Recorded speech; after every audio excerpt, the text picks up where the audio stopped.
Le son frappa le premier, le doux sifflement du champagne pétillant suivi du fracas du cristal contre le marbre. Puis vint le silence, net et total. À l'intérieur de Moreau et compagnie, le restaurant le plus cher de la ville, le temps sembla s'arrêter. Les couverts se figèrent en plein vol. Les doigts du pianiste hésitèrent sur les touches, et chaque murmure mourut en un seul battement de cœur. Au centre de tout cela se tenait Ava Moreau, la femme dont le nom était gravé en or au-dessus des portes d'entrée.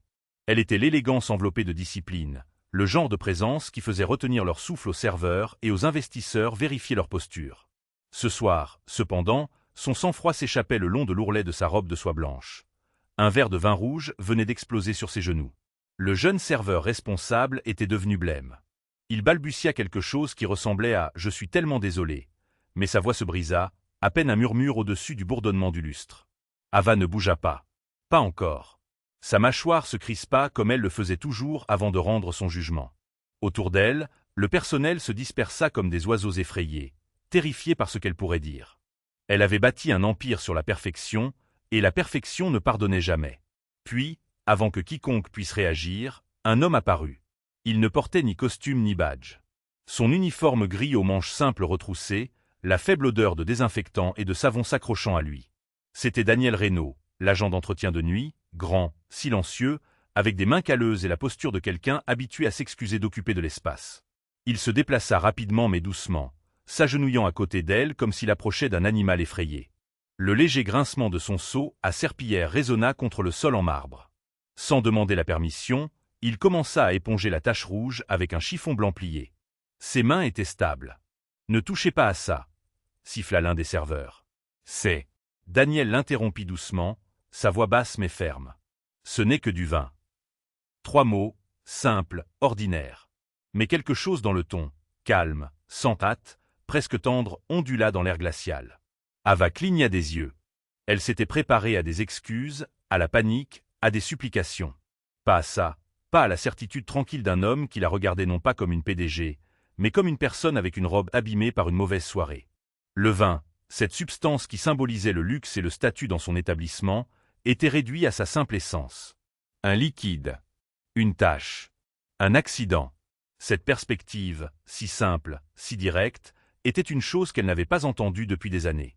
Dans son monde, rien n'était juste quelque chose. Tout était un symbole, un indicateur de performance, une potentielle faille dans l'armure de la perfection. Le fait que cet homme, cet employé invisible, puisse voir au-delà du drame, au-delà de son statut, la déstabilisa plus que le choc du vin froid sur sa peau. C'était comme si un courant d'air frais avait traversé une pièce scellée depuis trop longtemps. Elle sentit une fissure, minuscule mais distincte, se former dans la façade glaciale qu'elle présentait au monde. « Ça partira », ajouta-t-il après une pause, pressant doucement la serviette contre le tissu. De l'eau tiède, du temps. Le jeune serveur resta immobile, attendant une explosion qui ne vint jamais. Ava expira lentement. Autour d'elle, les bruits du restaurant commencèrent à revenir. Le tintement de l'argenterie, un rire nerveux provenant d'une table dans le coin, le piano qui retrouvait maladroitement sa mélodie. Mais quelque chose à l'intérieur d'elle avait changé. Elle ne savait pas pourquoi elle continuait à observer les mains de cet agent d'entretien, la façon dont elle bougeait avec soin, comme si la tâche elle-même comptait, comme si réparer ce petit désordre était l'acte le plus important au monde à cet instant précis. Daniel leva les yeux, croisant brièvement son regard. Son expression était indéchiffrable. Pas de pitié, pas de peur, juste un respect tranquille.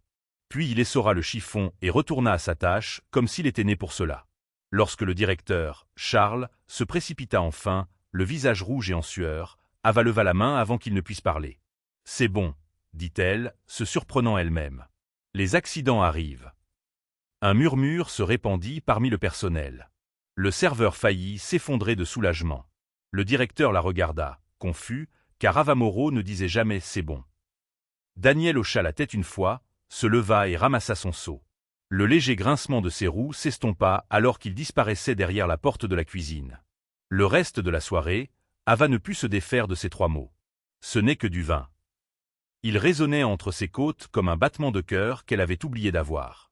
Quand elle quitta enfin le restaurant, la pluie avait commencé, une bruine froide et fine qui chuchotait contre le trottoir.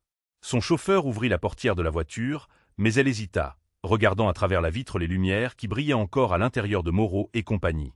Elle pensa à l'homme à la voix calme et aux mains stables. Personne ne lui avait parlé comme ça, pas depuis son père, il y a des années, quand la vie était simple et qu'un dîner ne coûtait pas un salaire. Elle monta dans la voiture, mais même alors que la ville défilait en un flou lumineux, l'odeur du cabernet et du savon de nettoyage persistait. À l'autre bout de la ville, Daniel suspendit sa serpillière dans le placard à fournitures. Le bourdonnement du réfrigérateur remplissait le silence. Son dos lui faisait mal, ses paumes étaient gercées par l'eau de javel et le savon. Il frotta l'endroit où se trouvait autrefois son alliance. Sur la porte de son casier, un dessin d'enfant était scotché de travers. Au crayon de cire, un bonhomme allumette le représentant tenant la main d'un plus petit sous un soleil de guingois. « Papa et moi » était-il écrit en lettres vives. Il sourit faiblement. Sa fille Emma, 10 ans, dormait à la maison sous la surveillance d'une voisine. Il lui avait promis de rentrer avant minuit, mais les promesses avaient tendance à se briser quand on cumulait 2 emplois. Il se murmura « Presque fini, ma puce ». Le sol bourdonnait faiblement alors qu'il poussait la cireuse sur le carrelage. Le ronronnement rythmé le calmait. Pour Daniel, le bruit était un compagnon, le cliquetis de la vaisselle, le chuchotement des balais, le bruit sourd du vide-ordures. Ces sons signifiaient qu'il était encore utile. Mais ce soir, autre chose occupait son esprit, l'expression sur le visage de cette femme. La PDG. Il n'avait pas su qui elle était jusqu'à ce que le directeur murmure son nom avec horreur. Ava Moreau, la femme derrière chaque politique, chaque mémo, chaque ordre de réduction des coûts qui rendait des nuits comme celle-ci plus longues. Il n'avait pas l'intention de lui dire ces mots. Ils étaient simplement sortis. Ce n'est que du vin. Un réflexe d'une vie antérieure, avant la maladie, avant les dettes, avant la perte. Une époque où il était un professeur qui disait à ses élèves de ne pas pleurer sur les choses cassées. Il éteignit la machine et écouta. La cuisine était silencieuse, à l'exception du goutte à goutte lent d'un robinet. L'odeur d'ail rôti et de beurre citronné flottait encore dans l'air. Il ferma les yeux et, un bref instant, imagina de la musique au lieu des machines. De retour à son pentouse, Ava se versa un autre verre de vin, blanc cette fois. L'air était trop calme. Le tic-tac de l'horloge murale semblait plus fort que d'habitude.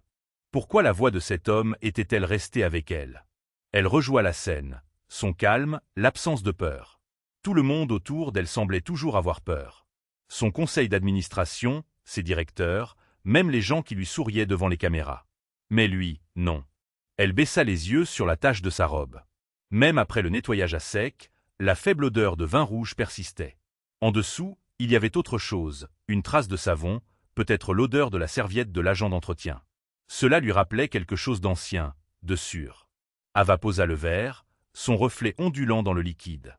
Quelque part au fond de sa poitrine, quelque chose de petit et d'obstiné commença à s'agiter. Elle murmura à nouveau les mots, à moitié pour elle-même. Ce n'est que du vin. Mais la vérité se pressait silencieusement derrière eux. Alors, pourquoi ça fait encore mal? Dehors, le tonnerre gronda au loin. La pluie s'épaissit, tapotant contre la fenêtre comme un battement de cœur lent. Ava ferma les yeux, mais le sommeil refusait de venir. Loin en dessous, dans un petit appartement de l'autre côté de la ville, Daniel regardait le même orage, se demandant pourquoi 3 mots simples adressés à une inconnue avaient ressemblé à une prière. Et ni l'un ni l'autre ne savait que l'accident de ce soir n'était que le début d'une fissure dans l'armure de 2 vies construites sur le silence, sur le point d'entrer à nouveau en collision d'une manière qu'aucun des deux ne pouvait imaginer. La ville ne dormait jamais, mais Ava Moreau, si. Du moins, elle en avait l'habitude.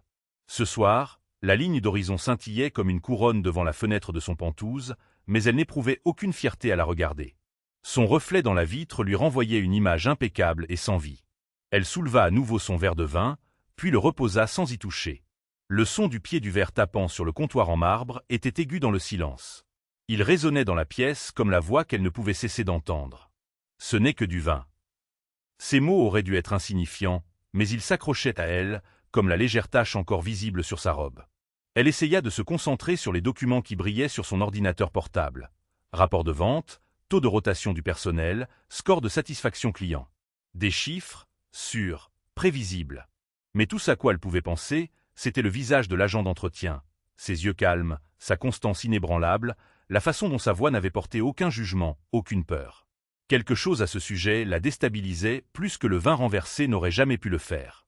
Ava ferma l'ordinateur portable et se leva. La pièce était trop silencieuse. Le bourdonnement du réfrigérateur, le faible vrombissement de la ville à l'extérieur, tout semblait distant, artificiel. Elle marcha pieds nus sur le sol en marbre froid, l'écho de chaque pas lui rappelant à quel point l'espace était vraiment vide. Pour une femme qui possédait 40 restaurants, Elle ne se souvenait pas de la dernière fois qu'elle avait mangé avec une autre personne. Le lendemain matin, elle était assise dans son bureau, au-dessus de la ville, une tasse de café noir refroidissant à côté d'elle.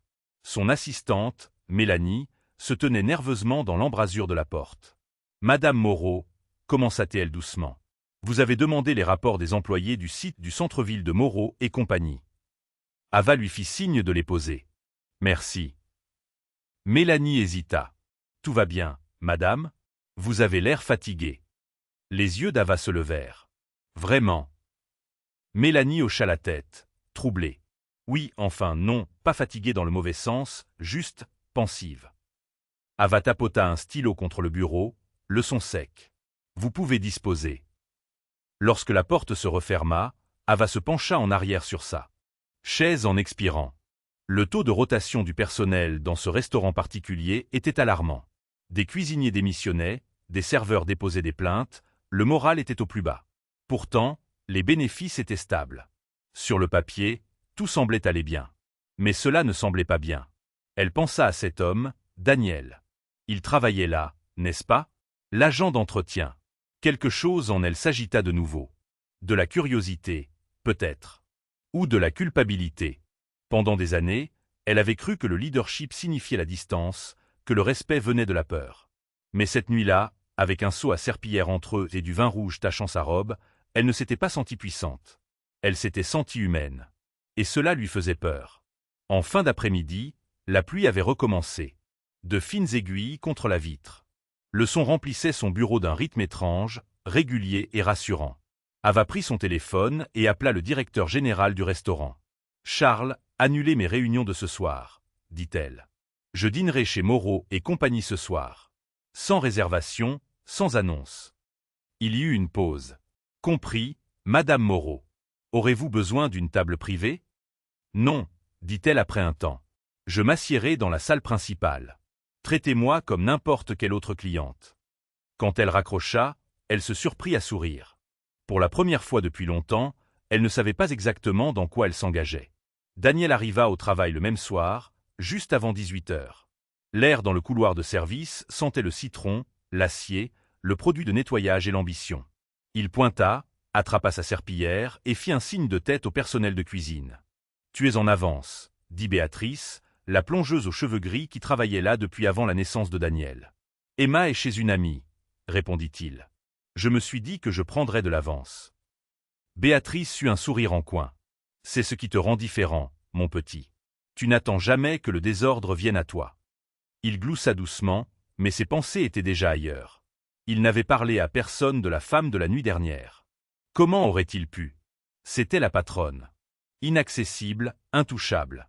Pourtant, ses yeux l'avaient suivi, même après son départ, quelque part derrière le bruit de sa propre conscience. Ava franchit les portes du restaurant juste après 19 heures. Finit l'armure de son tailleur. À la place, un simple manteau noir, un jean et pas de maquillage. L'hôtesse l'accueillit poliment, ignorant qu'elle parlait à la propriétaire elle-même. Une table pour une, oui, dit Ava, dans un endroit calme si possible. Alors qu'elle s'asseyait, elle pouvait tout entendre, le tintement des verres, le grésillement de la cuisine, les rires des convives. Mais sous tout cela, elle reconnut autre chose, la fatigue. Les sourires des serveurs n'atteignaient pas leurs yeux. La voix du directeur était tendue, impatiente. C'était la même efficacité froide qu'elle avait construite, qui lui était renvoyée comme un miroir. Puis elle le vit. Daniel était de l'autre côté de la pièce, poussant une serpillière le long du mur du fond. Il travaillait lentement, méthodiquement. Sa présence semblait adoucir les angles de l'endroit, comme une musique si douce qu'on ne la remarque que lorsqu'elle s'arrête. Le cœur d'Ava battit une fois, brusquement. Elle ne s'était attendue à rien ressentir. Mais voilà que c'était de nouveau là, cette étrange attraction, à parts égales de curiosité et de honte. Elle regarda un couple de personnes âgées peiner à porter leur plateau. Daniel le remarqua, posa sa serpillière et le leur prit doucement, les guidant jusqu'à leur table. « Voilà, » dit-il gentiment. « Bon appétit. » Ils le remercièrent, et il sourit, un petit sourire sincère, du genre qui n'a pas besoin de témoins. Ava ne pouvait pas détourner le regard. Quand son serveur arriva, elle jeta à peine un coup d'œil au menu. « Je prendrai ce que vous recommandez, » murmura-t-elle. La jeune femme cligna des yeux. « Quelque chose de spécifique, madame. » « Surprenez-moi. » Pendant tout le dîner, Ava se surprit à écouter plus qu'à manger. Écouter le rythme de la pièce, les petits bruits de la vie. Elle avait oublié le grincement des chaises, le cliquetis de la vaisselle, la voix basse de Daniel saluant le personnel par leur nom. Il les connaît tous, réalisa-t-elle. Il les voit. Quand son repas se termina, elle se leva discrètement et se dirigea vers le couloir menant aux toilettes, juste assez près pour le croiser. Daniel leva les yeux. La reconnaissance vacilla sur son visage, puis la confusion. « Vous » dit-il doucement. Ava se figea. « Moi ». Il pencha la tête. « D'hier soir. Le vin. » Oh. Sa gorge se serra. « Oui, c'était moi. »« Vous avez l'air différente, » dit-il simplement. « Plus heureuse, peut-être. » Elle faillit rire à cela. « J'en doute. » Il sourit faiblement. « Alors peut-être que vous essayez, tout simplement. » L'air entre eux semblait lourd, mais pas inconfortable. Un instant, le bruit du restaurant s'estompa, remplacé par le son de la pluie tapotant contre la vitre à l'extérieur. Ava voulait dire quelque chose, peut-être merci, ou lui demander comment elle pouvait encore paraître si calme dans un monde qui ne cessait de se briser. Mais avant qu'elle ne le puisse, une voix cria de la cuisine « Daniel !» Liquide renversé dans l'allée 2. Il fit un petit signe de tête et se détourna. « Le devoir m'appelle. » Ava le regarda disparaître à nouveau, la serpillière grinçant doucement contre le carrelage. Quand elle sortit quelques minutes plus tard, la pluie avait cessé. Les lumières de la ville miroitaient sur le trottoir mouillé, reflétant sa propre silhouette pâle. Elle se murmura « Peut-être que ce n'est pas que du vin. » Pour la première fois depuis des années, elle ne rentra pas directement chez elle. Au lieu de cela, elle resta là, sous la bruine qui s'estompait, se demandant ce que cela ferait d'être vu de la manière dont cet agent d'entretien voyait le monde, sans peur, sans jugement. Et quelque part au fond d'elle, elle savait qu'elle reviendrait. Le soir suivant, la pluie avait nettoyé la ville, laissant les rues lisses et brillantes sous la lueur des enseignes de restaurants. Ava Moreau se tenait de l'autre côté de la rue, en face de Moreau et compagnie, son propre nom brillant au-dessus de l'entrée comme une couronne qu'elle ne sentait plus mériter. Son reflet miroitait sur le trottoir mouillé, manteau sombre, pull simple, cheveux attachés en arrière. Elle ne ressemblait en rien à la femme qui commandait habituellement cet endroit. C'était le but. Ce soir, elle ne venait pas en tant que PDG. Elle venait en tant que cliente. Son cœur battait plus vite que le feu de signalisation pour piétons. Pendant des années, elle était entrée dans un restaurant entouré d'équipes de relations publiques, de photographes et de directeurs se bousculant pour l'impressionner. C'était la première fois qu'elle entrait seule. À l'intérieur, l'air portait le même mélange familier d'ail rôti, de citron et de douce musique de piano, mais sans le filtre de l'autorité, tout semblait différent, plus fort, plus chaleureux, plus humain. Elle pouvait entendre les rires du bar, le bavardage des serveurs comparant leurs pourboires, le tintement silencieux de l'argenterie comme des carillons éoliens. Et là, près du coin le plus éloigné, se trouvait Daniel. Il poussait une serpillière, lentement et régulièrement, s'arrêtant de temps en temps pour saluer le personnel de passage. Il y avait quelque chose de rassurant en lui, comme le battement de cœur du restaurant. Même lorsque le directeur aboyait des instructions à travers la pièce, le mouvement de Daniel restait calme, rythmé. Serpillière, essorage, pas, répétition. Ava s'assit près du fond, à moitié cachée par une grande plante en pot. Elle se sentait absurdement nerveuse. Son déguisement, une simple paire de lunettes et pas de maquillage, n'était pas grand-chose, mais dans cette pièce où tout le monde ne voyait jamais que sa version polie et parfaite, c'était suffisant. Son serveur, un jeune homme nommé Tom, lui apporta de l'eau. « Première fois ici ?» demanda-t-il avec un sourire empressé. Ava hésita. « Quelque chose comme ça. »« Eh bien, vous avez choisi une bonne soirée. Le chef essaie une nouvelle spécialité, du bar poêlé avec une sauce vierge. »« Ça a l'air bien, » dit-elle. « J'arrive tout de suite. » Elle le regarda s'éloigner, notant avec quelle précaution il évitait la flaque près du poste de service. Daniel devait avoir nettoyé là plus tôt. Même son travail invisible façonnait la façon dont les gens se déplaçaient dans la pièce. De l'autre côté du restaurant, une femme âgée essayait d'équilibrer un plateau de bol de soupe, ses mains tremblantes. Avant qu'Ava ne puisse réagir, Daniel apparut à ses côtés. « Laissez-moi vous aider avec ça, madame, » dit-il doucement. La femme sourit avec gratitude, sa voix tremblante. « Vous êtes trop gentil, jeune homme. » Daniel Glauser. Je prends « jeune » comme un compliment. L'échange entier dura peut-être 20 secondes, mais quelque chose là-dedans glaça Ava. C'était si facile, si sincère. Pas de caméra, pas de public, juste de la gentillesse pour le plaisir. Elle sentit un pincement dans sa poitrine, Une chaleur étrange et inconnue mêlée d'envie. Quand ai-je parlé à quelqu'un comme ça pour la dernière fois, sans calculer ce que cela me coûterait ou me rapporterait? Son repas arriva, parfaitement présenté. Elle prit une bouchée, la goûtant à peine. La véritable histoire se déroulait à quelques tables de là. Un groupe d'hommes d'affaires bruyants était arrivé, leurs rires aigus et résonnants. Ils commandèrent des tournées de boissons, claquant des doigts pour appeler le personnel. Ava observa leur serveuse, une petite fille nommée Hélène, jongler avec des plateaux avec des mains tremblantes. Puis, comme prévu, cela arriva. L'un des hommes, déjà ivre, heurta du coude un verre de vin, envoyant le liquide rouge en cascade sur la nappe blanche. La femme à côté de lui sursauta. Le directeur se précipita, agité. Hélène s'excusa encore et encore, même si ce n'était pas de sa faute. Et voilà Daniel à nouveau. Il apparut de nulle part, comme s'il était invoqué par le chaos. « Laissez-moi m'en occuper », dit-il tranquillement. Il s'agenouilla, épongeant la tâche avec une facilité exercée. L'homme ivre marmonna. « Vous devriez être plus rapide, mon pote. On paie assez cher pour cet endroit. » Daniel leva les yeux, ni en colère, ni soumis, juste calme. « Vous avez raison, monsieur, » dit-il, la voix égale. Mais le vin a son propre rythme. L'homme cligna des yeux, confus. La tension se brisa, remplacée par un rire gêné. « Ouais, j'imagine que oui. » Le directeur expira de soulagement. Les clients se calmèrent. Ava sentit sa gorge s'asserrer. Le vin a son propre rythme. Comment faisait-il ça? Diffuser une tempête entière avec une seule phrase. Ces directeurs s'entraînaient pendant des semaines pour gérer les crises, mais aucun d'entre eux n'avait la grâce de cet homme. Il transformait simplement le conflit en compréhension, sans autorité, sans peur. La pensée la troubla. Quand Daniel se releva, il jeta un coup d'œil dans sa direction comme s'il sentait son regard. Leurs yeux se croisèrent un instant de trop. Ava détourna rapidement le regard, faisant semblant d'étudier sa serviette. 1 heure plus tard, elle était toujours là, bien après que son assiette ait été débarrassée. Le restaurant s'était calmé. Le jazz fredonnait à voix basse depuis les haut-parleurs, comme un battement de cœur qui ralentit. Daniel était maintenant près du bar, rinçant sa serpillière dans l'évier de service. Le bruit de l'eau courante se mêlait au faible rire des derniers clients. Ava se retrouva. Debout avant de s'en rendre compte, marchant vers lui. « Excusez-moi, » dit-elle doucement. Il se tourna.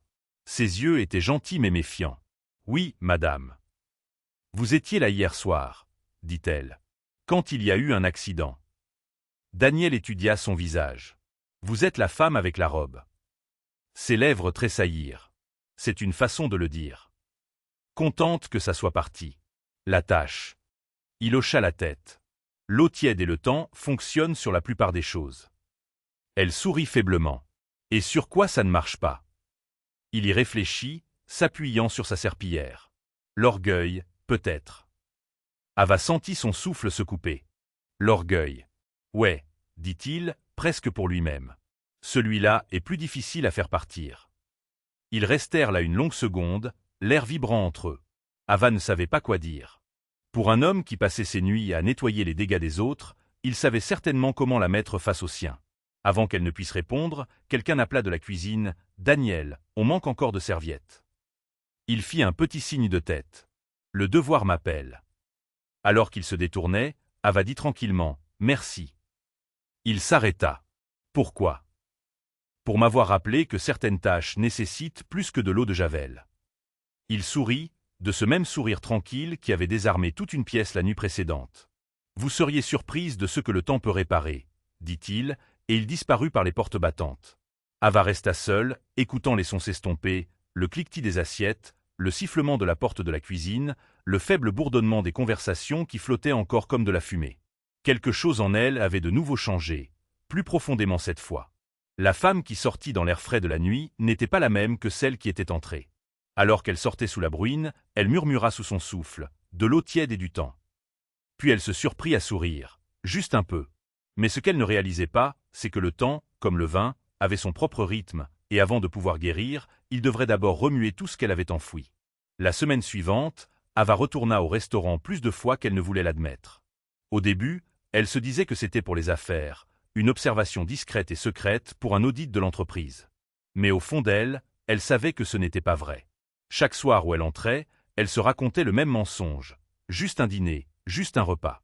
Pourtant, Son regard se portait toujours vers le coin le plus éloigné où Daniel se déplaçait comme le rythme même de l'endroit, régulier, ancré, inaperçu.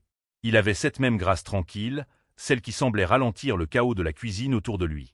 Et chaque fois qu'elle entendait le léger grincement de sa serpillière, ou le faible bourdonnement de sa voix saluant quelqu'un par son nom, quelque chose en elle s'adoucissait, et cela l'effrayait plus qu'elle ne voulait l'admettre.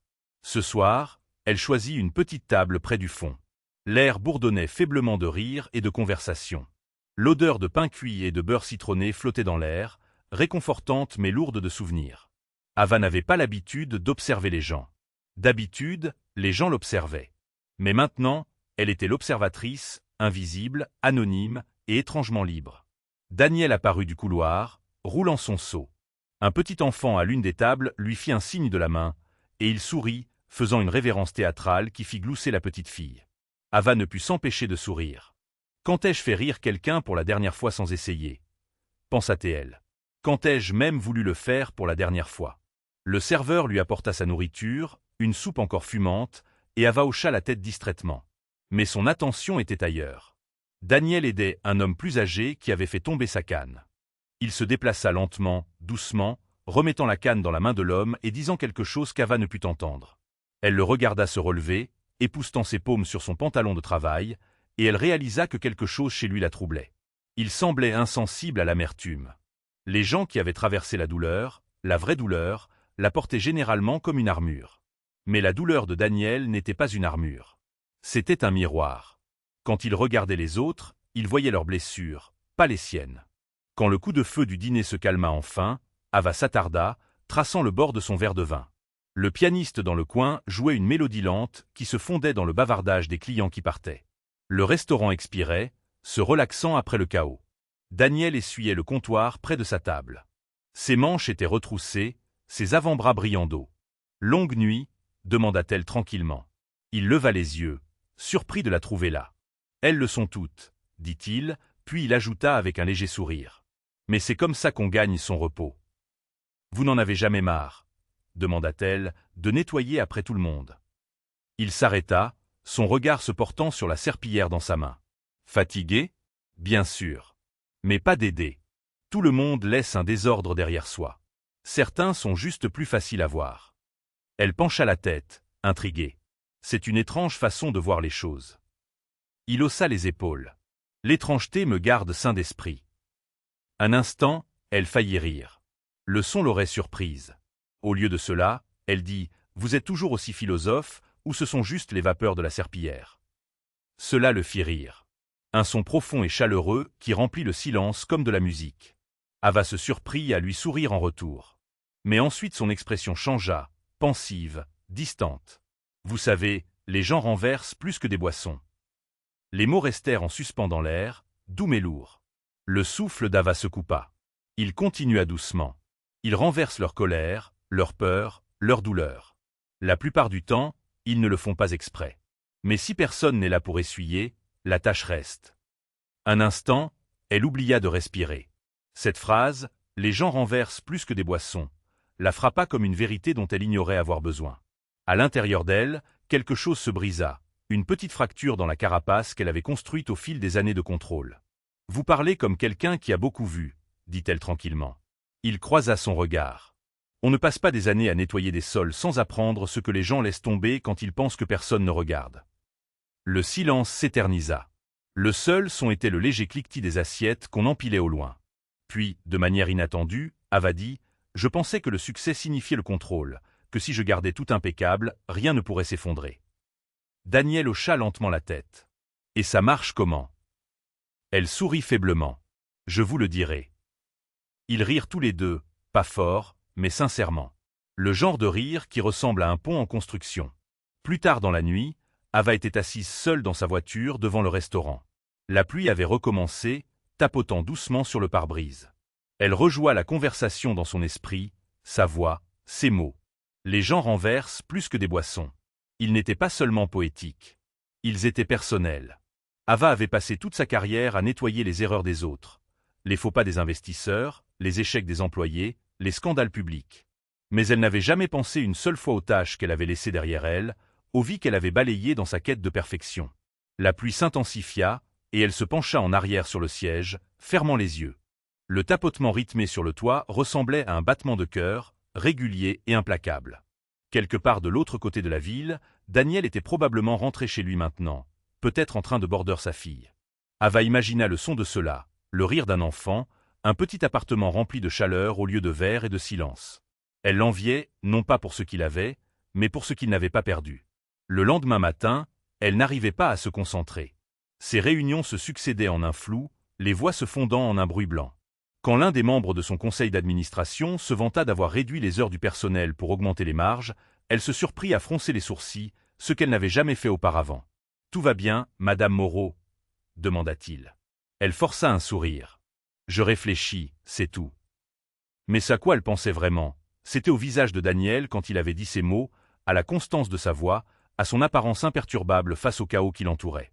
Ce soir-là, en rentrant chez elle, elle suspendit son manteau et resta dans la cuisine, fixant son reflet dans la vitre noire de la porte du four. Pour la première fois depuis des années, elle se demanda si elle n'était pas devenue le genre de désordre qu'elle avait bâti son empire pour éviter. Elle murmura dans le silence, testant les mots comme s'ils appartenaient à quelqu'un d'autre. Les gens renversent plus que des boissons.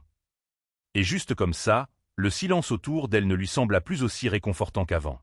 Il semblait creux. De l'autre côté de la ville, Daniel était assis au bord du lit de sa fille.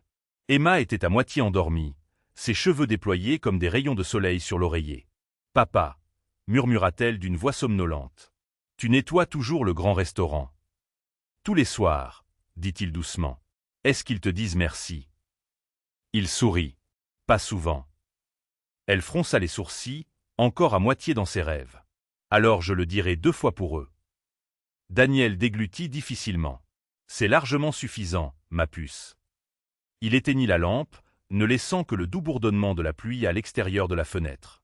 Il pouvait encore entendre sa respiration, lente et régulière, et pour des raisons qu'il ne pouvait expliquer, il se surprit à murmurer dans l'obscurité. Certaines tâches mettent plus de temps à s'estomper. Dehors, le tonnerre gronda au loin, silencieux, presque tendre. Ni Ava ni Daniel ne le savaient encore, mais ces quelques mots venaient de construire un pont entre 2 mondes très différents, et avant longtemps, ce pont serait mis à l'épreuve par des vérités qu'aucun des deux n'était prêt à affronter. Les nuits suivantes se confondirent comme une aquarelle, douce, familière et tranquillement envoûtante. Ava se retrouvait attirée par la même table d'angle chez Moreau et compagnie, celle qui lui offrait une vue imprenable sur Daniel au travail.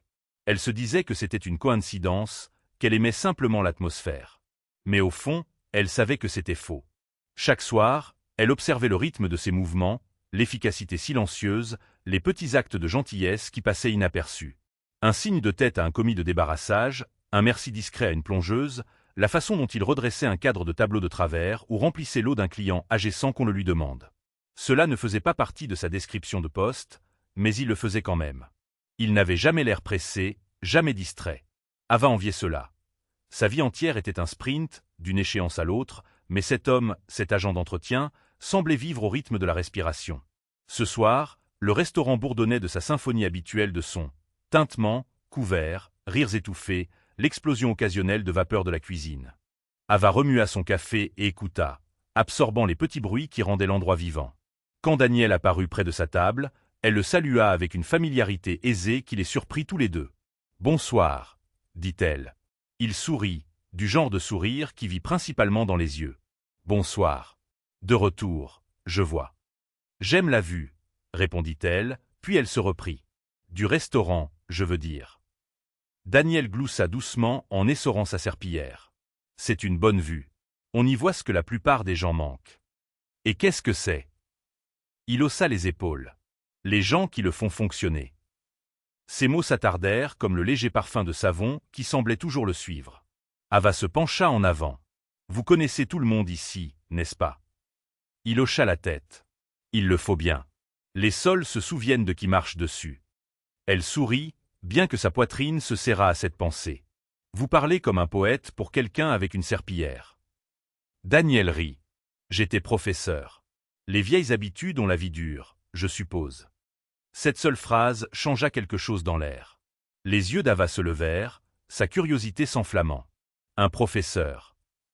Il hésita, baissant les yeux vers le sol qu'il venait de nettoyer. Oui.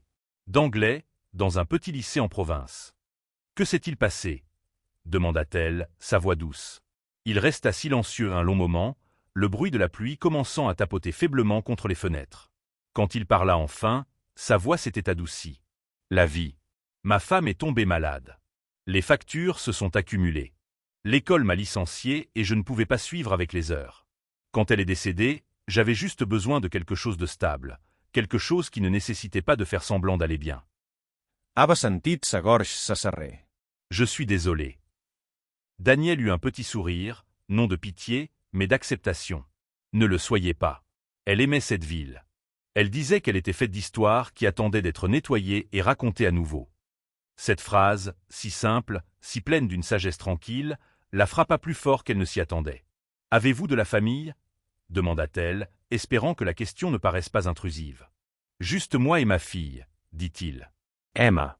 Elle a 10 ans, plus intelligente que je ne le serai jamais. Ava sourit faiblement. Elle a de la chance. Non, dit-il doucement. C'est moi qui ai de la chance. Il vérifia sa montre. En parlant de ça, elle va me tuer si je ne l'appelle pas avant l'heure du coucher. Ava hocha la tête. Ne vous laissez pas retenir par moi. Il lui adressa un sourire chaleureux.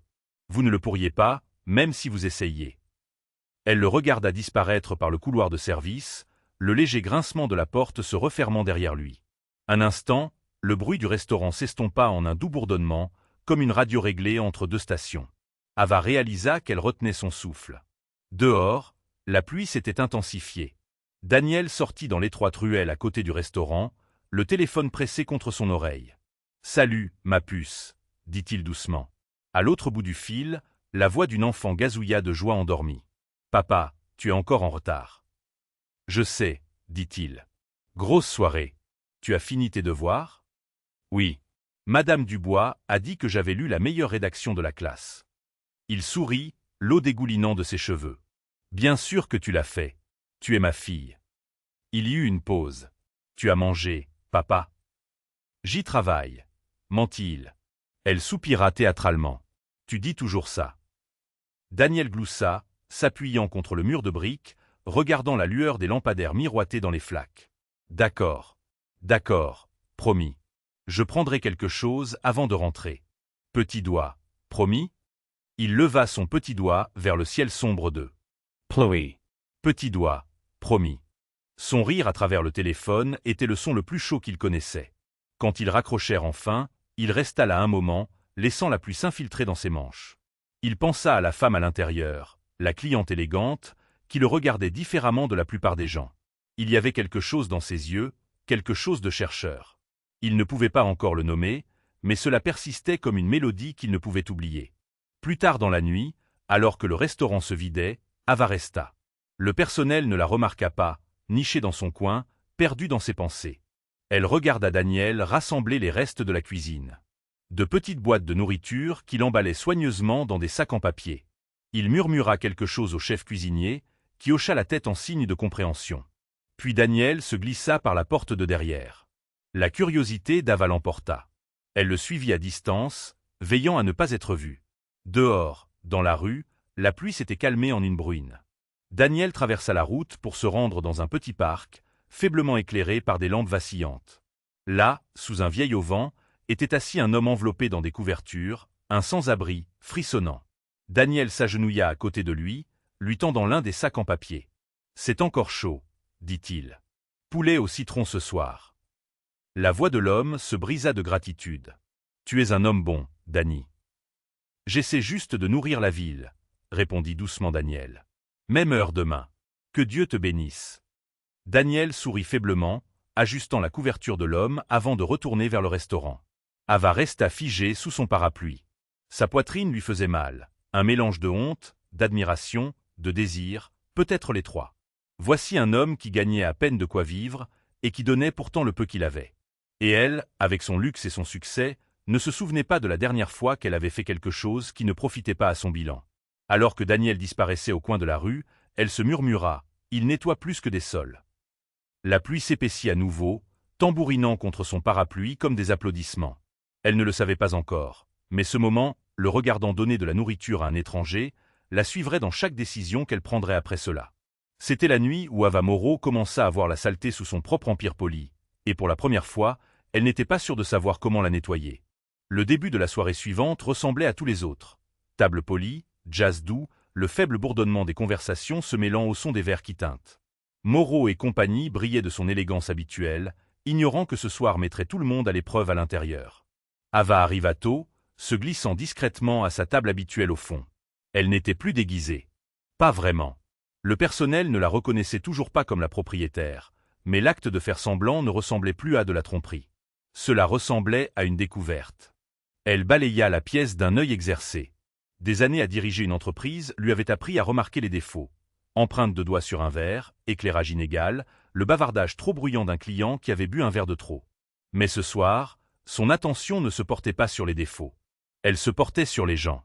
Daniel travaillait près du bar, remplissant des carafes d'eau, fredonnant doucement pour lui-même.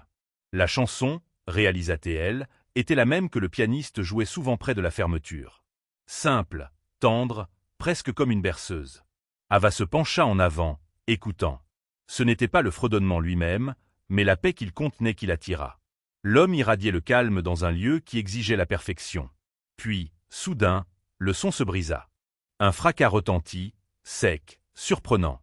Un plateau de verre en cristal avait glissé des mains d'un jeune serveur.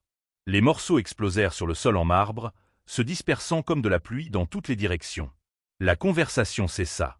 Le directeur, Charles, un homme grand dans un gilet serré, sortit en trompe de la cuisine. « Que s'est-il passé ici » aboya Charles. Le serveur se figea, le visage pâle. « J'ai trébuché, monsieur. Je suis vraiment désolé. Avez-vous la moindre idée de ce que coûtent ces verres » lança Charles. « Vous les paierez sur votre chèque. » La lèvre du serveur trembla. « S'il vous plaît, monsieur, c'était un accident. » Ava sentit son estomac s'atordre. Elle avait déjà vu cette dynamique, la peur qui descend, le blâme qui roule avec elle. C'était le genre de leadership qu'elle avait elle-même prêché autrefois. Et puis Daniel s'avança. « C'est moi, » dit-il tranquillement. Toute la salle se tourna vers lui. Charles cligna des yeux. « Qu'est-ce que vous venez de dire ?» Daniel répéta. « J'ai heurté le plateau en passant le coin. C'était de ma faute. »« C'est impossible, » dit sèchement Charles. « Vous n'étiez même pas à proximité. » Daniel ne s'y a pas, n'empêche, j'aurais dû faire attention. La voix de Charles s'éleva. « Vous êtes l'agent d'entretien, pas un héros. Ne couvrez pas l'incompétence. »« Je ne couvre personne, » dit Daniel. « J'assume mes responsabilités. » Ava regardait, sa poitrine se serrant. Le serveur regarda Daniel comme s'il venait de lui rendre sa dignité. Charles ricana. « Très bien. Si c'est de votre faute, vous pouvez nettoyer ça et vous êtes suspendu pour le reste de la semaine. » Les mots frappèrent l'air comme une gifle. Le restaurant bourdonna de faibles murmures. Daniel hocha simplement la tête. « Compris. » Charles se retourna et s'éloigna. Un instant, un lourd silence plana dans la pièce.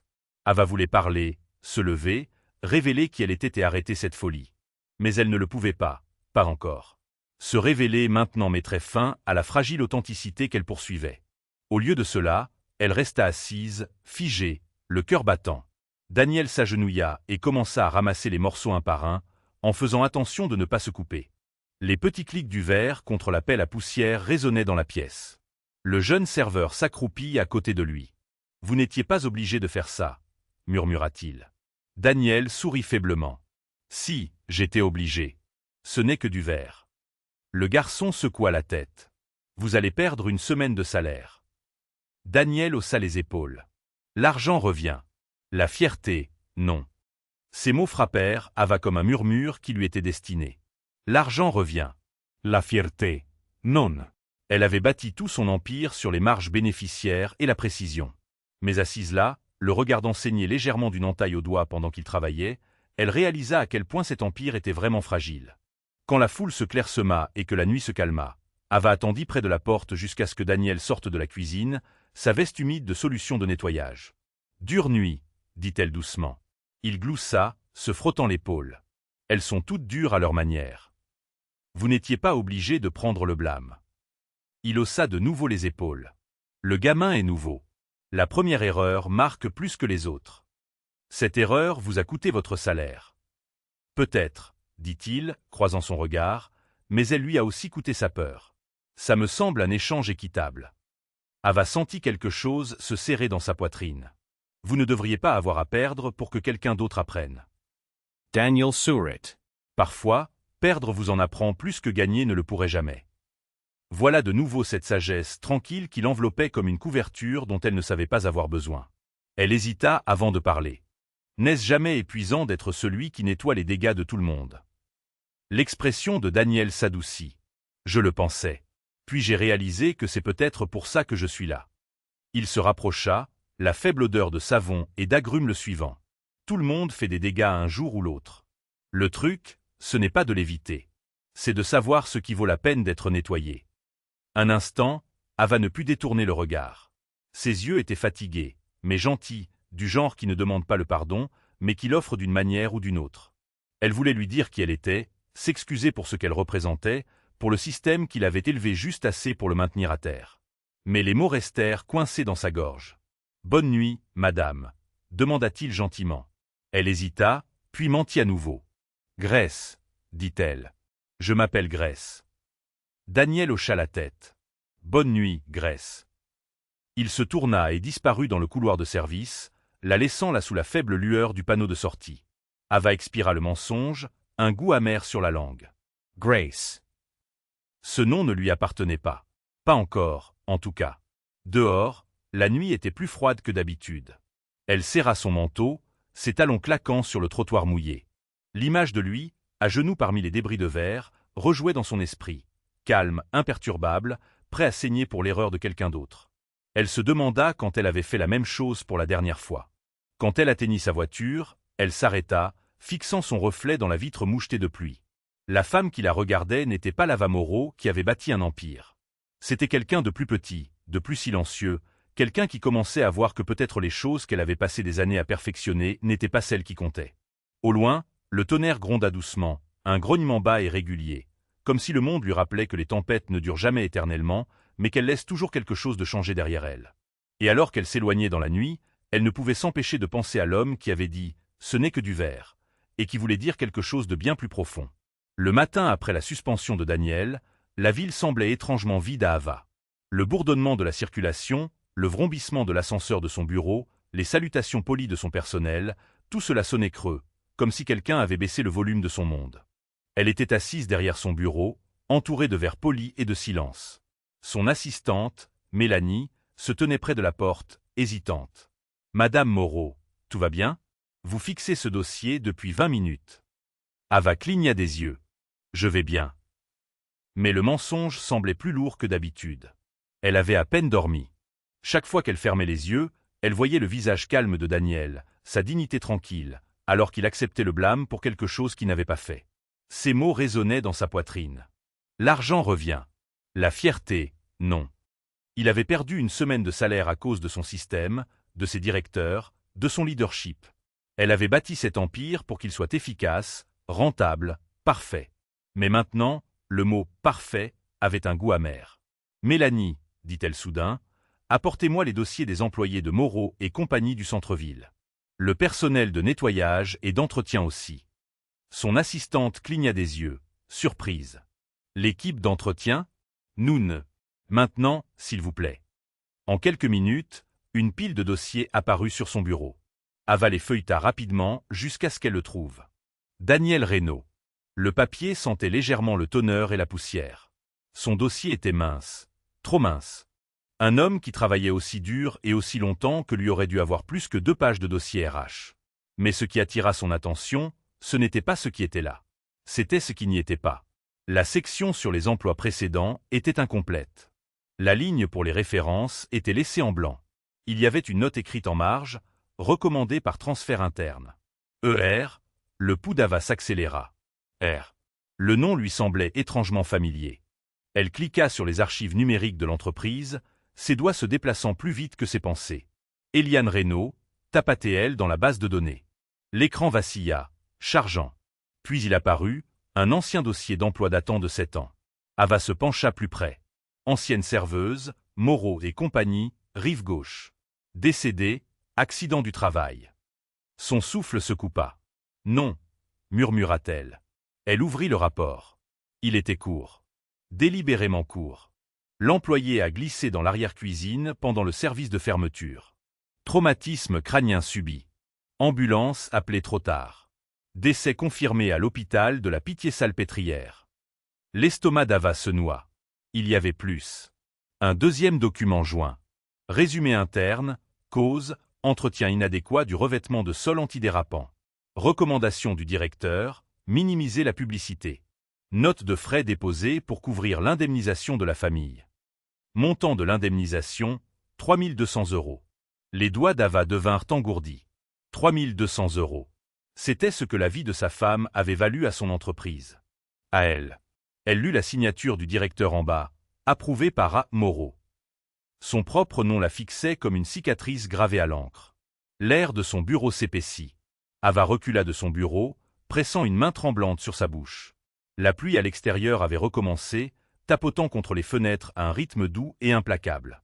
Elle se souvint de cette année-là. L'expansion, les longues nuits, les réunions sans fin sur les coupes budgétaires et les marges bénéficiaires.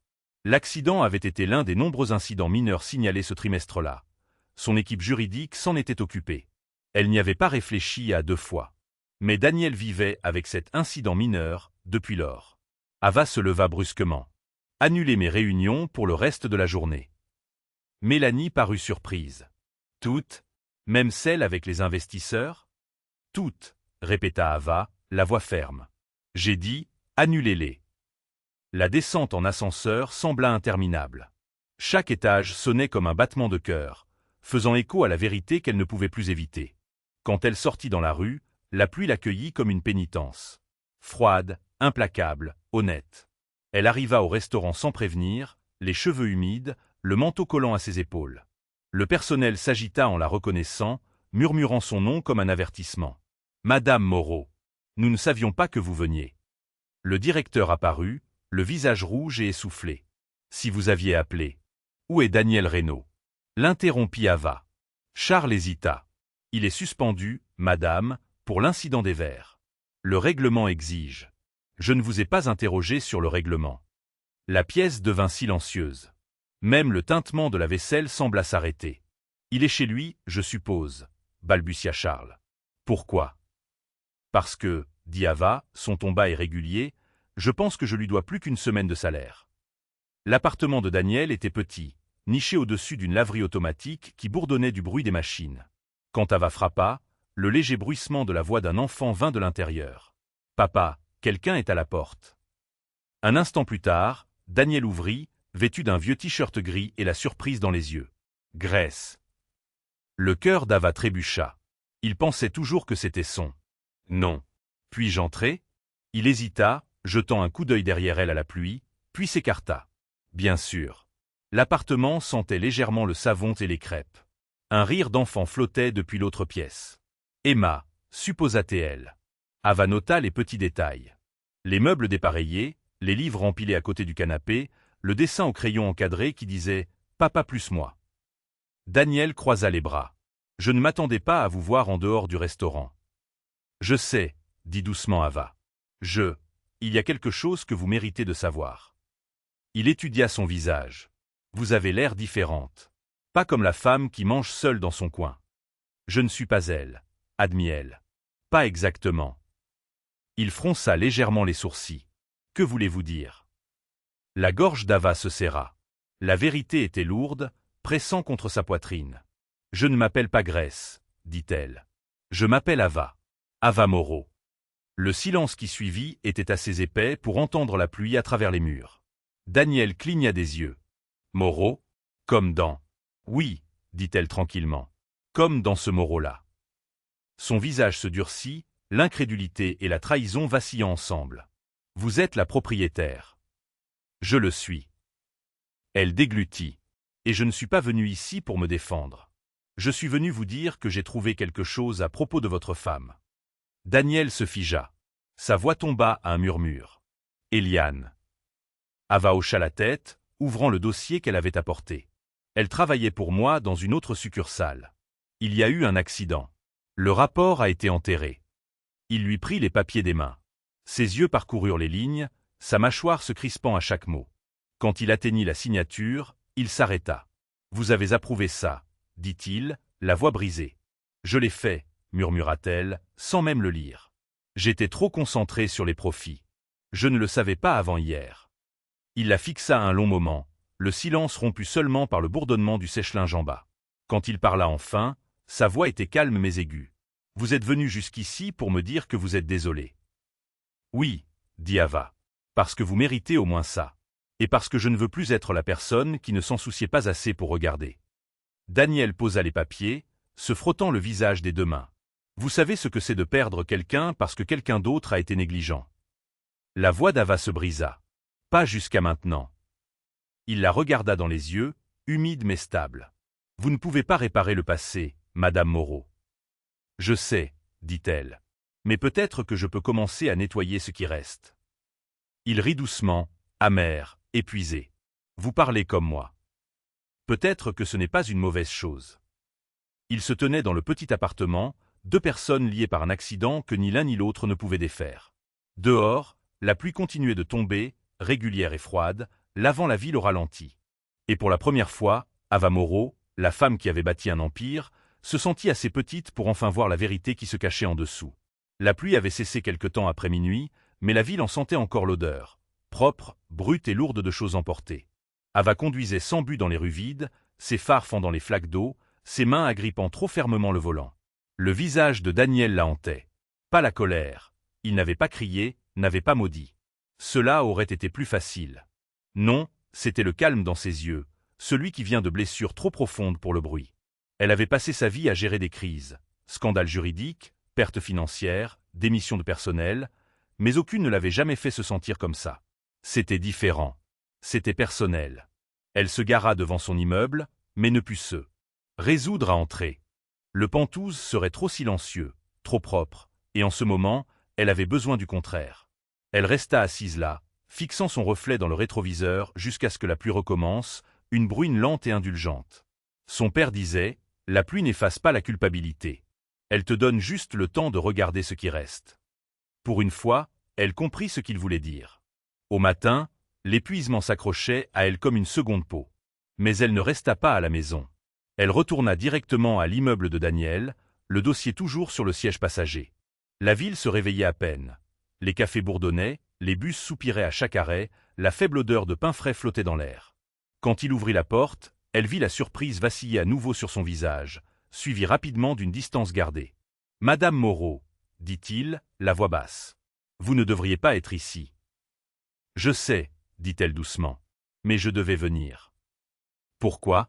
Vous avez déjà tout dit hier soir. »« Pas tout. » Il expira, s'écartant à contre-cœur. « Vous avez 5 minutes. » À l'intérieur, l'appartement semblait plus petit à la lumière du jour. Ou peut-être était-ce simplement que sa présence n'y avait pas sa place. Les livres d'école d'Emma étaient étalés sur la table. Un bol de céréales à moitié vide se trouvait à côté d'une tasse qui disait « Le papa le plus passable du monde ». Ava sourit faiblement à cela. « Vous vous sous-estimez. » Daniel ne répondit pas. Il s'appuya contre le comptoir, les bras croisés. « Que voulez-vous, Madame Moreau ? Je voulais vous dire que je change les choses. Je ne peux pas défaire ce qui s'est passé, mais je peux m'assurer que personne d'autre ne traverse ce que vous avez traversé. » Il parut sceptique. « Vous pensez vraiment pouvoir réparer toute une entreprise ? » « Je ne sais pas, » admit-elle. « Mais je vais essayer. J'ai déjà rouvert le dossier. L'indemnisation que votre femme a reçue, ce n'était pas assez. Je mets en place une fondation à son nom pour les employés et les familles qui ont été blessés au travail. » Daniel resta silencieux. Le bruit d'une horloge qui tic-taquait remplit l'espace entre eux. « Elle mérite au moins ça, » dit Ava. « Et vous aussi. » Il se détourna, passant une main sur son visage. « On ne peut pas acheter la rédemption, Madame Moreau. »« Je n'essaie pas, » dit-elle rapidement. « Ce n'est pas une question d'argent. C'est une question de responsabilité. » Il lui fit face, alors, sa voix calme mais ferme. « Vous ne comprenez pas. La responsabilité, ce n'est pas de signer un chèque. C'est de vivre avec le désordre que vous avez créé et de ne pas s'enfuir. » La gorge d'Ava se serra. « Alors apprenez-moi comment faire. » Cela l'arrêta. Il la fixa, les mots flottant lourdement dans l'air. « Pourquoi vous en soucieriez-vous ? Vous ne me connaissez même pas. Parce que maintenant, si, dit-elle, et je ne peux pas désapprendre ce que j'ai appris. » Un instant, aucun ne parla. Dehors, une sirène hurla au loin. Puis Daniel soupira, ses épaules s'affaissant. Vous ne saviez vraiment rien à son sujet, n'est-ce pas? Non, murmura Ava. Je ne savais pas, il hocha lentement la tête, comme pour décider s'il devait la croire. Elle faisait des doubles services pour couvrir les frais médicaux d'Emma. Elle disait toujours qu'elle démissionnerait dès que je trouverais un meilleur travail. La nuit de sa mort, elle m'a appelé, a dit qu'elle resterait juste 1 heure de plus pour aider à fermer. Il déglutit difficilement. Je lui ai dit de ne pas le faire. Je lui ai dit de rentrer à la maison. Mais elle est restée. Ava ferma les yeux, retenant ses larmes. Et je me suis assuré que cette heure valait 3 000 € et un rapport enterré. Daniel secoua la tête. Vous ne l'avez pas tuée, Madame Moreau. Vous avez juste oublié qu'elle était réelle. Les mots frappèrent. Comme un marteau. Pas cruel, mais vrai. Elle se rapprocha. Vous avez dit hier soir que je ne peux pas réparer le passé. Vous avez raison. Mais peut-être que je peux arrêter de le fuir. Pour la première fois, il croisa son regard sans colère. Et si c'est trop tard? Alors je resterai, dit-elle simplement. Même s'il est trop tard, je resterai jusqu'à ce que quelque chose de bien en sorte. Silence, du genre qui semblait vivant, tremblant de choses non dites. Une petite voix l'interrompit. Papa. Ava se tourna.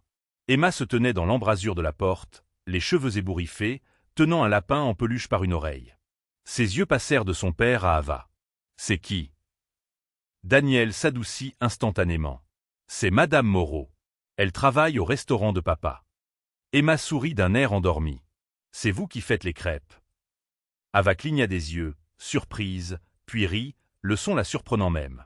Pas encore, mais je pourrais peut-être apprendre. La petite fille hocha la tête solennellement. Elles sont difficiles à retourner. Daniel sourit faiblement. Tu n'as pas tort. Emma se traîna jusqu'à la table, grimpant sur sa chaise. La normalité du moment, le craquement des céréales, le rire silencieux, ressemblaient à un rayon de soleil perçant les nuages d'orage. Ava regarda Daniel. Elle est magnifique. Elle est ma raison de tout, dit-il doucement. Ava hocha la tête, sa voix à peine un murmure. Alors elle est la raison pour laquelle je ferai ça bien. Quand elle quitta l'appartement, la pluie avait de nouveau cessé, mais les rues en brillaient encore. Ava ne rentra pas chez elle en voiture. Au lieu de cela, elle marcha devant les vitrines qui ouvraient pour la journée, devant l'odeur de pain et de café, devant des gens qui ne connaîtraient jamais le poids qu'elle portait. Chaque son, le frottement des chaussures sur le trottoir mouillé, le klaxon d'une voiture lointaine, même le soupir du vent, semblait plus aigu, plus vivant. Elle réalisa alors que Daniel avait eu raison. L'argent ne pouvait pas acheter la rédemption. Ce n'était pas quelque chose que l'on payait une fois. C'était quelque chose que l'on choisissait chaque jour, même quand personne ne regardait. De retour dans son appartement, Daniel était assis à côté d'Emma, qui coloriait maintenant. Sa petite main chercha la sienne. « Papa, » dit-elle, « pourquoi la dame était-elle triste ?» Il hésita. Parce qu'elle s'est souvenue de quelque chose qu'elle avait oublié depuis longtemps. Emma fronça les sourcils. Qu'est-ce qu'elle a oublié? Que les gens comptent plus que l'argent.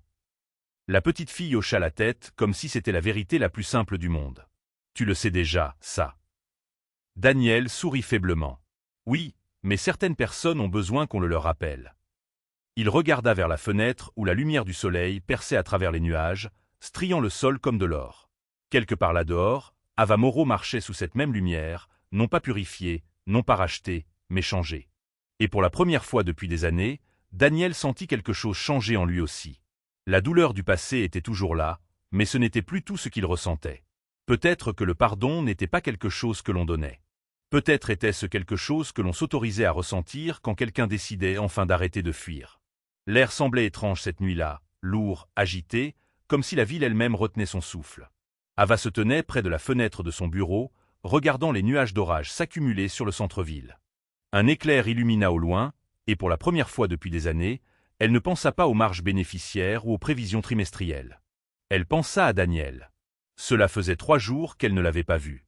3 jours de silence qui semblaient plus bruyants que n'importe quel débat de conseil d'administration. Elle avait envoyé un email à tous les chefs de département, lançant la révision de tous les protocoles de sécurité et ordonnant la réaffectation des fonds de l'entreprise à la nouvelle fondation Eliane. Mais la paperasse n'apportait pas la paix, ni à lui, ni à elle. Quelque chose était encore en suspens. Quelque chose d'inachevé. Elle se détourna de la fenêtre et attrapa ses clés. Quand elle arriva au restaurant, le service de nuit battait son plein. Moreau et compagnie brillaient comme toujours, mais Ava pouvait maintenant voir ce qu'elle n'avait pas vu auparavant, les fissures sous le vernis. Le cuisinier épuisé essuyant la sueur de son front, la jeune serveuse massant son poignet douloureux, le bourdonnement silencieux du travail qui maintenait ce royaume en vie. Daniel était là aussi, de retour de sa suspension, travaillant comme si de rien n'était. Il ne leva pas les yeux quand elle entra. Il passait la serpillière près des portes de la cuisine, ses mouvements réguliers, hypnotiques, comme si la serpillière elle-même avait son propre battement de cœur. « Bonsoir », dit-elle doucement. Il se tourna, surpris. « Madame Moreau, vous êtes de retour. » Elle hocha la tête. « Vous aussi. » Il sourit faiblement. « Les factures n'attendent pas », elle se rapprocha, sa voix basse. « Le changement non plus. » Daniel étudia son visage. Quelque chose dans ses yeux lui dit qu'elle n'était pas seulement là pour inspecter. Elle cherchait quelque chose de plus profond. Peut-être la rédemption. Peut-être le courage. Avant qu'il ne puisse parler, un bruit sec retentit de la cuisine. Puis un autre, plus fort, plus net. Quelqu'un cria « de la fumée ». La seconde suivante, le chaos éclata. L'odeur frappa d'abord, de l'huile brûlée, âcre et suffocante. Puis vint l'alarme, hurlant dans l'air comme une panique devenue sonore. Tout le monde dehors, hurla Charles, le directeur, le visage pâle. Les cuisiniers laissèrent tomber leurs casseroles. Les serveurs se précipitèrent pour aider les clients à sortir par les portes d'entrée. Ava toussa, se couvrant la bouche. Une fumée noire s'échappait de la cuisine comme une tempête déchaînée. Daniel attrapa une serviette, la trempa dans l'eau et l'attacha autour de son visage. « Il faut évacuer l'arrière », cria-t-il par-dessus l'alarme. Le cœur d'Ava martelait. Les pompiers arrivent. Il y a encore des gens à l'intérieur. Avant qu'elle ne puisse l'arrêter, Daniel disparut dans la fumée. « Daniel !» cria-t-elle, mais sa voix fut avalée par le bruit. L'instinct la poussa en avant. La chaleur la frappa comme un mur, brûlant ses poumons. L'odeur de graisse brûlée mêlée de bois et de plastique étouffait ses sens. Quelque part au fond de la brume, elle entendit de la toux et la voix de Daniel crier « Par ici ! Restez bas !» Elle suivit le son.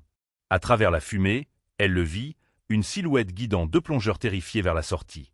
Il les poussa par la porte de derrière, puis se retourna. « Qu'est-ce que vous faites ici ?» lui cria-t-il. « Je n'allais pas vous laisser. » toussa-t-elle. Il la foudroya du regard, mais il n'y avait pas de temps pour discuter. Une autre explosion, plus petite cette fois, mais proche, secoua la pièce. Une poutre craqua au-dessus d'eux, et Daniel attira vers le bas juste au moment où des débris tombaient là où elle se tenait. Le bruit était assourdissant, le monde réduit à la chaleur, la fumée et le souffle. « Partez !» cria-t-il à nouveau, sa main agrippant son poignet. Mais alors qu'il bougeait, Daniel trébucha, son pied coincé dans le pied d'une chaise tombée, sa cheville se tordant brusquement. Il grogna de douleur, tombant sur un genou. « Daniel !»« Continuez. Pas sans vous. » Il essaya de se relever, mais il boitait sérieusement. Ava passa son bras sur ses épaules, le traînant à moitié vers la faible lueur de la sortie. L'air ressemblait à du feu dans sa gorge. Sa vision se brouilla. On y est presque. Râla-t-il. Une bouffée d'air frais les frappa alors qu'ils franchissaient la porte. La pluie avait commencé à tomber. Des gouttes épaisses et lourdes qui sifflaient en touchant les flammes. Le contraste était saisissant, le feu et l'eau, la destruction et la miséricorde, entrant en collision dans un ballet chaotique. Les ambulanciers se précipitèrent, arrachant Daniel de ses bras, les guidant tous les deux en lieu sûr. Quelqu'un jeta une couverture sur ses épaules. Un autre lui tendit un masque à oxygène, mais Ava remarqua à peine tout cela. Elle regardait Daniel. Son visage était strié de suie. Sa respiration était laborieuse, mais il était en vie. « Ça va ?» demanda-t-elle, la voix tremblante. Il hocha faiblement la tête. « Vous n'auriez pas dû entrer là-dedans. »« Vous non plus. » Il essaya de rire, mais toussa à la place. « Je suppose qu'on est tous les deux mauvais pour éviter les ennuis. » Elle sourit à travers les larmes qu'elle n'avait pas réalisé qu'elle versait. « Vous avez sauvé des gens, Daniel. Vous aussi. » Le feu rugissait derrière eux, consumant tout ce qu'ils avaient connu. Le restaurant, le symbole étincelant de son succès, le monument qu'elle s'était construit. Mais Ava ne ressentait pas de perte. Elle ressentait de la clarté. Des heures plus tard, le feu était enfin maîtrisé. La pluie continuait de tomber, lavant les cendres dans les caniveaux. Ava était assise à côté de Daniel sur le trottoir, tous deux enveloppés dans des couvertures, le faible bourdonnement des camions de pompiers remplissant le silence. Il la regarda avec des yeux fatigués. Ça va. Elle hocha lentement la tête. Je pensais que je serais dévasté, mais tout ce que je ressens, c'est de la liberté. De la liberté. Elle jeta un coup d'œil aux ruines fumantes. Cet endroit. Il a été construit sur tout ce que je pensais important. La perfection, le pouvoir. Mais il a suffi d'une étincelle pour le réduire en cendres. Daniel la regarda un long moment. Le feu ne fait pas que détruire, Ava. Parfois, il dégage le chemin, la vérité de ses mots s'installa entre eux. Elle expira. Vous avez failli mourir là-dedans. Il haussa les épaules. Vivre à moitié ne compte pas pour grand-chose non plus. Ava se tourna vers lui, la voix tremblante. Je ne peux pas perdre quelqu'un d'autre à cause de moi. Vous ne m'avez pas perdu. La pluie s'adoucit, se transformant en bruine. Ava réalisa qu'elle tenait sa main, leurs doigts entrelacés sous la couverture partagée. La chaleur de sa paume l'ancrait, aussi stable que sa voix l'avait été depuis le jour de leur rencontre. Daniel, dit-elle tranquillement, je ne sais pas ce qui va suivre, mais je ne veux plus continuer à faire ça seul. Il baissa les yeux sur leurs mains, puis de nouveau sur elle. Vous n'aurez pas à le faire. Quelque part au loin, le tonnerre gronda. Pas le genre en colère, mais bas et fatigué, comme une tempête enfin prête à dormir. Les pompiers se déplaçaient comme des ombres autour d'eux, leur voix s'estompant dans le rythme de la pluie. La ville respirait à nouveau. Et dans ce petit moment fragile, 2 personnes qui avaient passé leur vie à nettoyer les dégâts des autres s'autorisèrent enfin à arrêter de courir, à s'asseoir dans les décombres et à croire que peut-être, juste peut-être, quelque chose de beau pouvait encore renaître des cendres. 6 mois plus tard, le printemps était revenu dans la ville, et avec lui une sorte de renaissance tranquille. L'air sentait la pluie, le café et la promesse. Ava se tenait devant le restaurant nouvellement reconstruit, son cœur battant comme au premier jour où elle en avait ouvert un. Mais cette fois, l'enseigne au-dessus de la porte ne disait pas Moreau et compagnie. Elle disait Le Havre. Simple, honnête, chaleureux. Elle passa ses doigts sur les lettres dorées, la peinture encore légèrement collante sous son toucher. Le Havre. C'était le mot de Daniel, pas le sien. Il l'avait dit un soir alors qu'il parlait de la suite. Un restaurant ne peut pas seulement nourrir les gens, lui avait-il dit. Il doit aussi les abriter. Maintenant, cette idée était devenue une réalité. À l'intérieur, le doux murmure du personnel se préparant pour la réouverture se mêlait au léger sifflement de la machine à expresso. L'air portait l'odeur de pain frais et de citron, familière, mais en quelque sorte plus douce. Les tables n'étaient plus dressées avec du lin et du cristal, mais avec des plateaux en bois, des menus écrits à la main et des vases remplis de fleurs sauvages.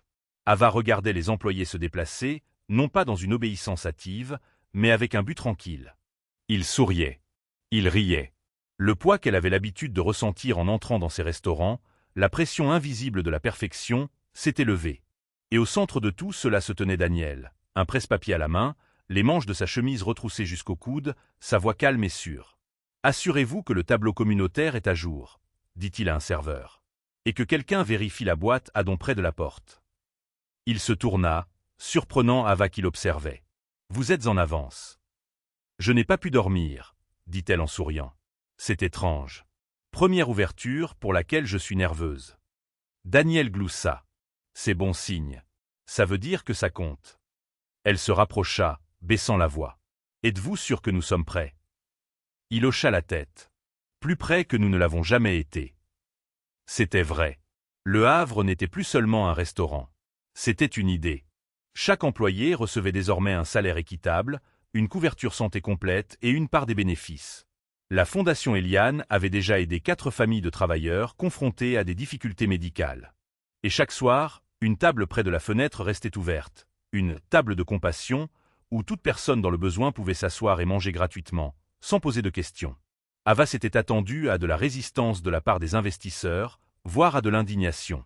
Mais quelque chose d'inattendu s'était produit. L'histoire de l'incendie s'était répandue.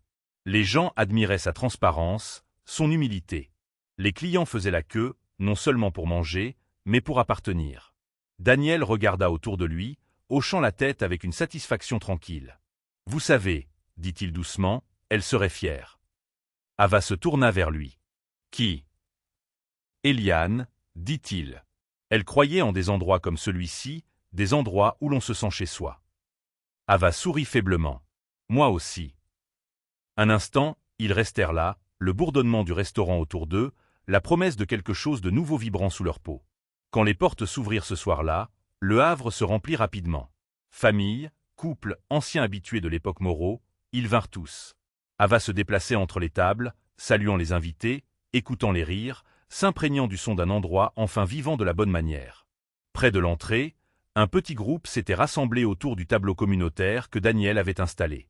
Il était couvert de notes manuscrites, de photographies, de lettres de remerciement. L'une disait « Quand j'ai perdu mon emploi, votre personnel m'a nourri pendant une semaine sans rien demander en retour. Merci de m'avoir traité à nouveau comme une personne. » Une autre note disait simplement « Pour Eliane, sa gentillesse perdure. » La gorge d'Ava s'asserra. Elle se tourna pour trouver Daniel debout près du tableau, lisant l'une des notes avec un léger sourire. « On dirait que le mot est passé, » dit-elle. Il hocha la tête. Les gens se souviennent de la gentillesse. Il leur faut juste du temps pour réaliser à quel point elle compte. Ava l'étudia à un moment. Il avait l'air en meilleure santé maintenant, plus léger, comme quelqu'un qui avait enfin déposé un fardeau qu'il portait depuis trop longtemps. Ses cheveux étaient un peu plus longs, son sourire plus fréquent, et chaque fois qu'il la regardait, il y avait une chaleur, quelque chose de non dit mais de profondément compris. Elle voulait dire quelque chose, le remercier de lui avoir appris tout ce qu'elle avait oublié sur l'humanité. Mais avant qu'elle ne le puisse, Tom, le jeune serveur d'il y a des mois, cria de l'autre côté de la pièce. « Daniel, on a une table de compassion pleine ce soir. » Le sourire de Daniel s'élargit. « Bien. » Il se tourna vers Ava. « Venez voir. » À la table près de la fenêtre était assis un homme âgé, une jeune mère avec un bambin, et un homme en uniforme de travail aux yeux lasses. Chacun avait une assiette de nourriture chaude, leur rire se mêlant au tintement de l'argenterie. « Ils ne font pas que manger, » dit tranquillement Daniel. « Ils guérissent. » Ava sentit les larmes lui piquer les yeux. « C'est vous qui avez fait ça. »« Non, » dit-il doucement. « C'est nous qui avons fait ça. » Plus tard dans la nuit, après le départ du dernier client, ils s'assirent ensemble dans la salle à manger maintenant silencieuse. Les bougies sur chaque table vacillaient doucement, se reflétant dans les fenêtres polies. Dehors, les lumières de la ville miroitaient sur le trottoir mouillé, la même ville qui avait autrefois semblé froide et inaccessible. Ava se pencha en arrière sur sa chaise. Quand j'ai perdu le restaurant dans l'incendie, j'ai cru que c'était la fin. Mais peut-être qu'il devait brûler pour que je voie ce qui comptait vraiment. Daniel hocha la tête. Parfois, il faut perdre ses murs pour trouver ses portes. Elle rit doucement. Vous savez toujours comment transformer la tragédie en poésie. Il sourit. C'est le concierge en moi. Nous voyons la beauté dans le nettoyage. Le rire d'Ava s'estompa en quelque chose de plus silencieux, de plus fragile. Est-ce qu'elle vous manque parfois? Il baissa les yeux sur ses mains. Tous les jours. Mais ce soir, je pense qu'elle voudrait que j'arrête de vivre comme si le monde m'avait pris quelque chose. Peut-être qu'il m'a donné quelque chose à la place. Il croisa son regard, et un instant, l'air entre eux fut chargé, doux, mais électrique. Comme quoi? Murmura-t-elle. Il la regarda. Comme une autre chance. Le silence qui suivit n'était pas gênant. Il était plein de deuil, de gratitude, de possibilités. Dehors, la pluie recommença à tomber.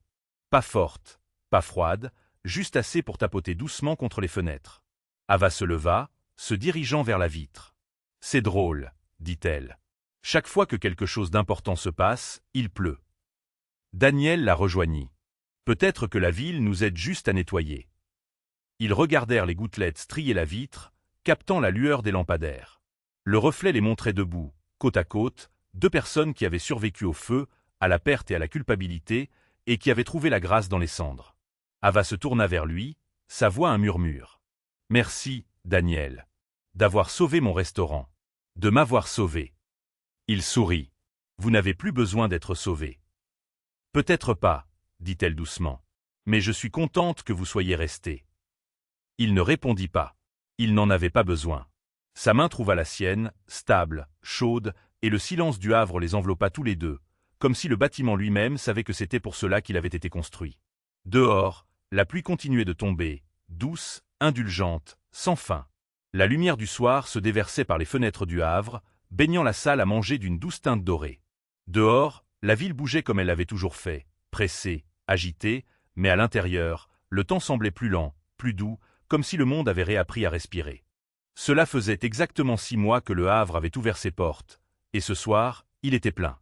L'air vibrait de rire, de verre qui teintent, et de l'odeur riche et familière d'ail rôti et de pain chaud. Il n'y avait plus de faux-semblants ici, pas de perfection froide, juste la vie, désordonnée, bruyante, belle. Ava se tenait près de l'entrée, observant le flux, tous les gens, les sourires, les liens qui remplissaient chaque recoin. Voilà, pensa-t-elle, voilà ce que le succès était censé être. Une petite main tira sur sa manche. « Madame Ava », dit Emma, levant les yeux vers elle avec la même étincelle que son père portait. « Papa dit qu'on peut s'asseoir avec vous ce soir. »« C'est vrai ?» Ava sourit. « C'est plus que vrai. J'espérais que tu le demanderais. » Elle conduisit la fillette à travers la pièce, se faufilant entre les tables jusqu'à ce qu'elles atteignent leur coin habituel, le même endroit qu'Ava avait autrefois choisi pour se cacher, à l'époque où elle ne voulait pas être vue. Maintenant, c'était l'endroit le plus chaleureux du bâtiment. Daniel était déjà là, posant 3 assiettes. Ses manches de chemise étaient retroussées, ses mains encore humides de l'évier de la cuisine. « Tu as cuisiné ?» demanda Ava, à moitié amusée. Il haussa les épaules. « On manque d'un cuisinier ce soir, et tu me connais. Je déteste voir une casserole sale traîner. » Emma gloussa. « Papa dit qu'il est meilleur pour nettoyer que pour cuisiner. » Daniel gloussa. « Et vous allez toutes les deux découvrir à quel point c'est vrai. » Ava rit doucement, le son facile et sans retenue. Il y a 6 mois, elle ne se souvenait pas de la dernière fois qu'elle avait ri comme ça. Ils s'assirent ensemble, et pendant un moment, le monde extérieur n'exista plus.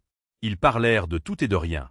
Comment Emma se débrouillait à l'école, comment Daniel avait commencé à encadrer certains des jeunes employés, comment Ava avait enfin appris à prendre son café sans vérifier ses emails en même temps. Quand le restaurant se calma, le bruit de la pluie recommença, doux, rythmé, presque tendre. C'était comme un ami familier qui revenait juste pour témoigner du chemin parcouru. Plus tard, après le dessert, Daniel se leva et fit un geste vers le mur du fond. « Viens, » dit-il à Ava. « Tu n'as pas encore vu le nouveau tableau. » Elle le suivit jusqu'à l'affichage près de l'entrée, un collage de photographies, de lettres et de notes de remerciements de clients. En haut, quelqu'un avait peint en écriture soignée « Le cœur du Havre ». Ava lut les lettres en silence. « Quand j'ai perdu mon emploi, votre personnel m'a fait me sentir à nouveau humain. Ma mère est décédée l'année dernière, mais ce restaurant l'a fait se sentir comme en famille pendant ces dernières semaines. Au concierge qui a dit 3 mots qui ont tout changé. Merci de m'avoir rappelé que la gentillesse existe toujours. » Sa gorge se serra. « 3 mots, murmura-t-elle.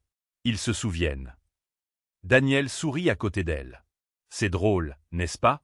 Les mots sont petits, mais ils peuvent contenir tellement. » Elle le regarda. « Penses-tu parfois à cette nuit-là? L'incendie ?» Il hocha la tête. « Tous les jours. Mais pas aux flammes. Je pense à la pluie après. » Ava pencha la tête. « Pourquoi? » « Parce que c'est là que j'ai réalisé que nous avions survécu pour une raison, » dit-il simplement. « Peut-être pour construire ça. » Elle expira, sa voix un murmure. « Je pensais que le succès était quelque chose que l'on construisait vers le haut. Plus grand, plus imposant, plus haut. Mais ce n'est pas ça, n'est-ce pas? » Daniel sourit doucement. « Non, c'est quelque chose que l'on construit vers l'extérieur. Vers les gens. » Ils restèrent là, regardant les clients ajouter de nouvelles notes au tableau, les rires remplissant l'air. L'un des serveurs alluma des bougies à la table de compassion où une mère célibataire et son fils finissaient leur repas.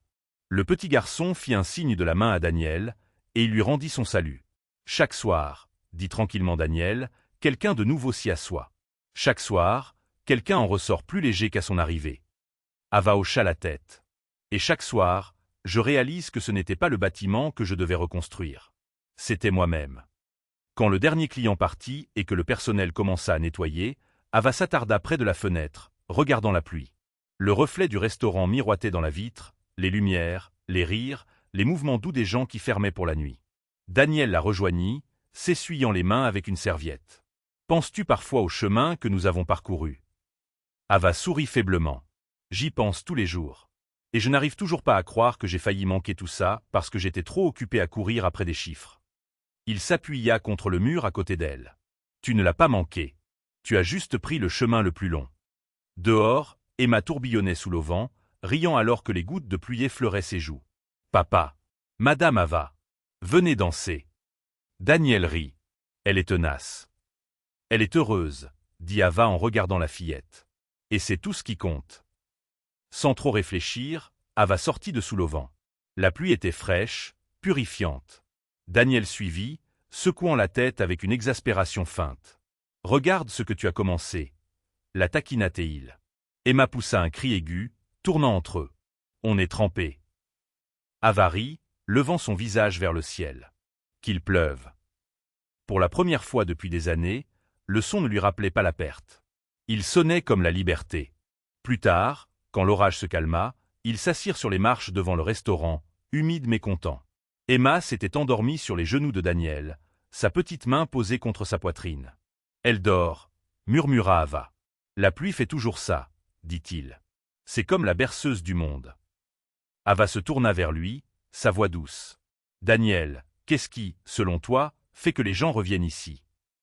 Il réfléchit un instant. « Ce n'est pas la nourriture, » dit-il. « C'est comment ils se sentent quand ils partent. » « Et comment est-ce ? » Chez eux. Le mot flotta dans l'air, simple, entier, suffisant. Ava sourit à travers la douleur silencieuse dans sa poitrine. « Chez eux, » répéta-t-elle. « C'est ce que nous avons construit, n'est-ce pas ?» Daniel hocha la tête. « C'est ce que tu as construit. » Elle secoua doucement la tête. « Non, ce que nous avons construit. » La pluie s'était calmée en une bruine maintenant, et la rue scintillait sous la lueur des lampadaires. Ava regarda de nouveau la fenêtre où les mots « Le Havre » brillaient doucement en or. « Ça veut dire un endroit sûr », avait dit Emma une fois. « Un endroit où les gens sentent qu'ils appartiennent. » Ava posa légèrement sa tête contre l'épaule de Daniel. « Je crois qu'on a enfin trouvé le nôtre. » Il sourit, la voix à peine au-dessus d'un murmure. Il était temps. Ils restèrent assis là alors que les dernières gouttes de pluie tombaient, sans rien dire, sans en avoir besoin. La nuit était calme, mais elle n'était pas vide.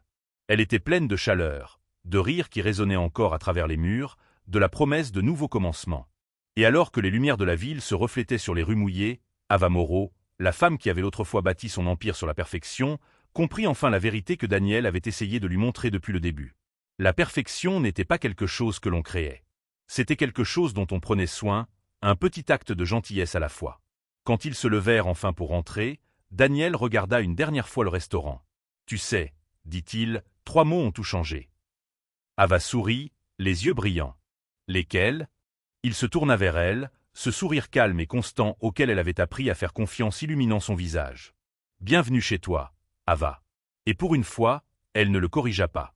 Elle attrapa simplement sa main, la serra doucement et murmura « Oui, c'est vrai. » C'était la fin d'une histoire, mais le début d'une autre, une histoire écrite non pas dans les bilans, mais dans les gestes silencieux de soin, dans la chaleur d'un repas partagé, et dans la promesse simple qu'il n'est jamais trop tard pour nettoyer les taches du passé et construire quelque chose de beau et de vrai.